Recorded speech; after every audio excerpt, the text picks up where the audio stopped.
Assalamualaikum warahmatullahi wabarakatuh. Selamat pagi anak-anakku kelas 8B. Ketemu lagi dengan Bu Titi.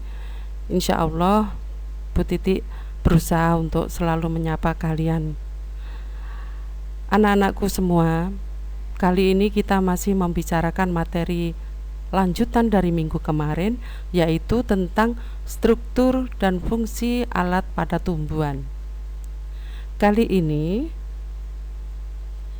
Bu Titi akan membicarakan tentang teknologi yang terinspirasi dari struktur tumbuhan.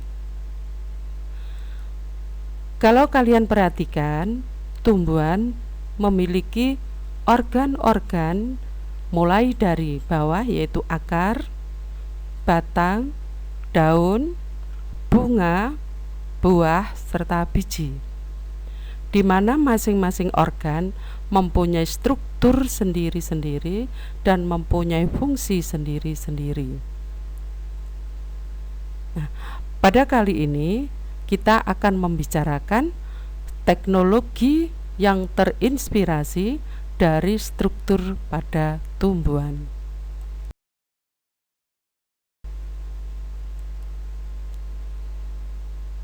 Struktur organ dan jaringan tumbuhan menginspirasi manusia untuk mengembangkan berbagai teknologi seperti 1. Teknik pemasangan batu bata. 2. Teknik pondasi cakar ayam. 3. Teknik panel listrik tenaga surya. 4. Teknik pembuatan air mancur dan sumur bor. 5. Teknik sensor cahaya. 6. Teknik lapisan pelindung dan pengkilap. 7. Teknik pemurnian air.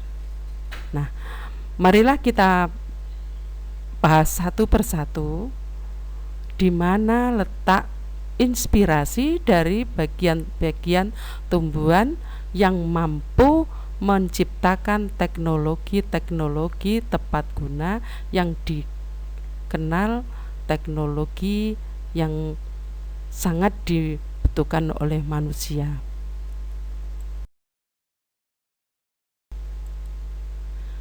Yang pertama yaitu teknik pemasangan batu bata. Perhatikan gambar berikut. Gambar yang A merupakan susunan batu bata. Gambar yang B merupakan jaringan epidermis. Jaringan epidermis memiliki bentuk balok, tersusun rapat dan tidak memiliki ruang antar sel. Keadaan inilah yang mengilhami teknik pemasangan batu bata yang dilakukan oleh para kuli bangunan. Pada saat dia memasang batu bata, dia berusaha untuk tidak adanya rongga atau ruang antar sel. Inilah yang mengilhami tukang batu dalam memasang batu bata, yaitu susunan pada jaringan epidermis pada tanaman. Yang kedua yaitu teknik pondasi cakar ayam. Perhatikan gambar berikut. Nah, gambar yang A adalah gambar pohon nyiur atau pohon kelapa. Gambar B adalah gambar pondasi cakar ayam. Pohon kelapa memiliki akar serabut yang mampu menopang tanaman tersebut meskipun struktur tanahnya tidak stabil. Dari sinilah struktur akar tanaman nyiur atau kelapa diadopsi untuk menciptakan pondasi berserabut pada pipa beton yang menyangga gedung-gedung yang sangat besar. Akar serabut yang dimiliki oleh tumbuhan kelapa atau nyiur mampu membuat berdiri kokohnya tanaman nyiur atau kelapa walaupun dia terhempas oleh angin ataupun air. Inilah yang kemudian ditirukan oleh manusia untuk membuat cakar ayam, yaitu pondasi berserabut di dalam pipa beton penyangga gedung. Harapannya mampu memiliki kekuatan seperti kuat kokohnya tanaman nyiur atau kelapa.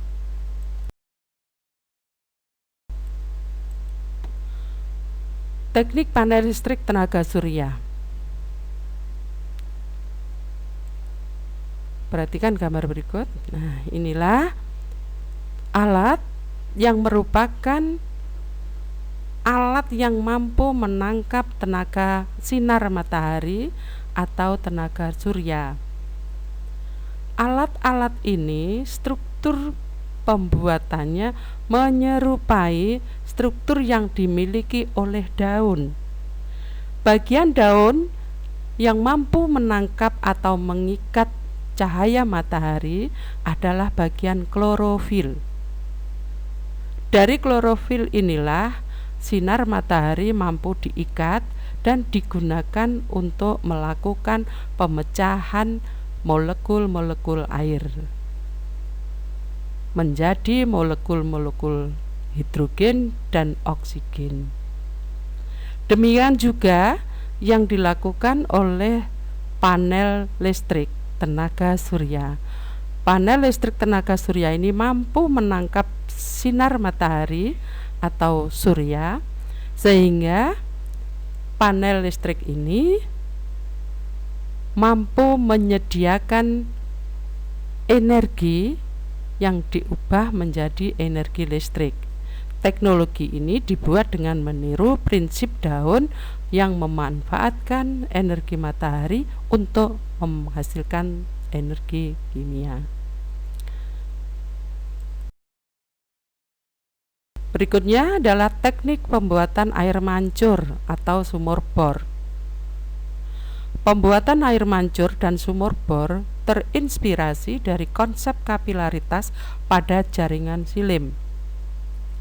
Daya kapilaritas ini memungkinkan akar dan batang tumbuhan menyerap air naik melawan gaya gravitasi bumi, sehingga air dari bawah bisa naik sampai ke daun dengan melewati pembuluh-pembuluh kecil atau yang disebut dengan pembuluh-pembuluh kapiler, yaitu silim. Inilah yang menginspirasi pembuatan air mancur atau sumur bor.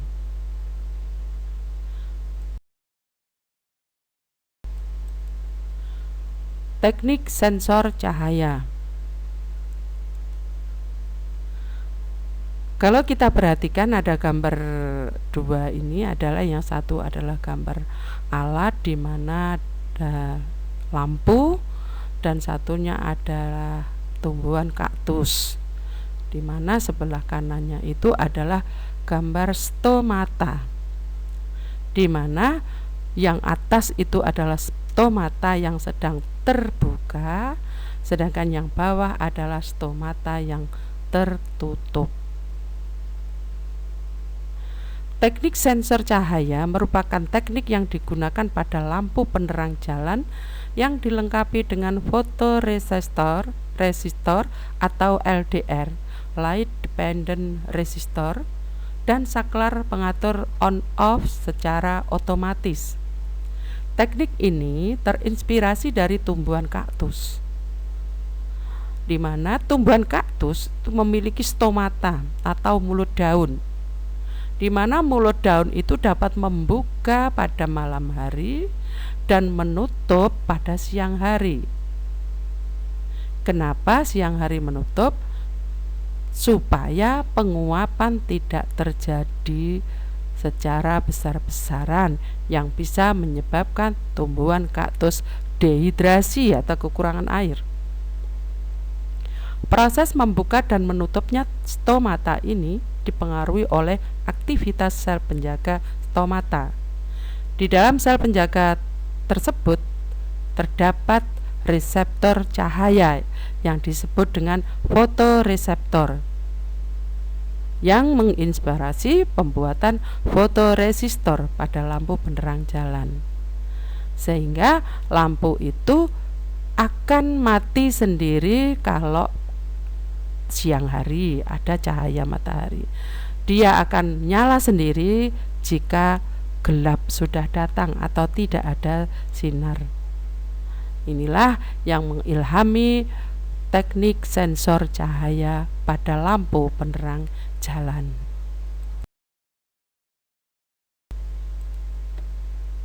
Berikutnya adalah teknik lapisan pelindung dan pengkilap yang digunakan pada mobil maupun gedung pencakar langit. Dengan meniru lapisan permukaan daun tanaman seroja, sebuah perusahaan asal Jerman mampu membuat teknologi untuk melapisi permukaan gedung pencakar langit. Gedung pencakar langit ini mampu membersihkan permukaannya sendiri dengan tetesan air hujan, seperti halnya yang terjadi pada tanaman seroja. Tanaman seroja memiliki daun yang mengkilat. Walaupun tanaman ini penuh dengan debu, begitu terkena tetesan air hujan bersih dengan sendirinya. Nah, dengan meniru pada tanaman seroja, maka gedung pencakar langit ini dilapisi dengan permukaan atau pelindung yang mengkilat. Dengan tujuan, walaupun gedung ini terkena debu, setebal apapun debu itu, begitu terkena air hujan maka langsung bersih. Nah, demikian juga mobil. Cat pada mobil juga diberi lapisan pelindung dan pengkilap. Tujuannya sama, walaupun mobil itu berdebu yang tebal, begitu terkena tetesan air, dia langsung bersih. Inilah yang mengilhami pelindung dan pengkilap pada gedung pencakar langit maupun mobil. Yang terakhir yaitu teknik pemurnian air. Nah, ini yang ditiru adalah tumbuhan enceng gondok. Mekanisme penyerapan pada aquaporin atau akar tanaman enceng gondok menginspirasi ilmuwan untuk mengembangkan teknologi pemurnian air. Dengan teknologi pemurnian air ini, air yang kotor dapat disaring sehingga diperoleh air yang bersih, yang aman dan baik untuk dikonsumsi. Ternyata yang mengilhami semua ini adalah enceng gondok. Kenapa? Enceng gondok itu hidupnya di tempat air yang kotor, di tempat air yang terkena polusi. Tapi kenapa tumbuhan enceng gondok mampu hidup dengan baik? Seharusnya kalau dia hidup di tempat air kotor, air yang masuk ke dalam tubuhnya adalah air yang tercemar. Tidak mungkin bisa digunakan dengan baik. Faktanya, tumbuhan enceng gondok tumbuh dengan baik. Ternyata akar tanaman enceng gondok mampu melakukan penyaringan atau pemurnian air. Dan inilah yang dipelajari oleh ilmuwan sehingga terciptalah alat penjernih atau pemurnian air. Sehingga air sekotor apapun, tercemar seperti apapun, kalau dimasukkan ke alat ini maka akan keluarlah air yang bersih, aman, dan baik, sehat untuk dikonsumsi. Demikianlah pembahasan kita pada pagi hari ini. Tetap semangat, jaga kesehatan. Sampai jumpa di pembelajaran berikutnya. Terima kasih. Wassalamualaikum warahmatullahi wabarakatuh.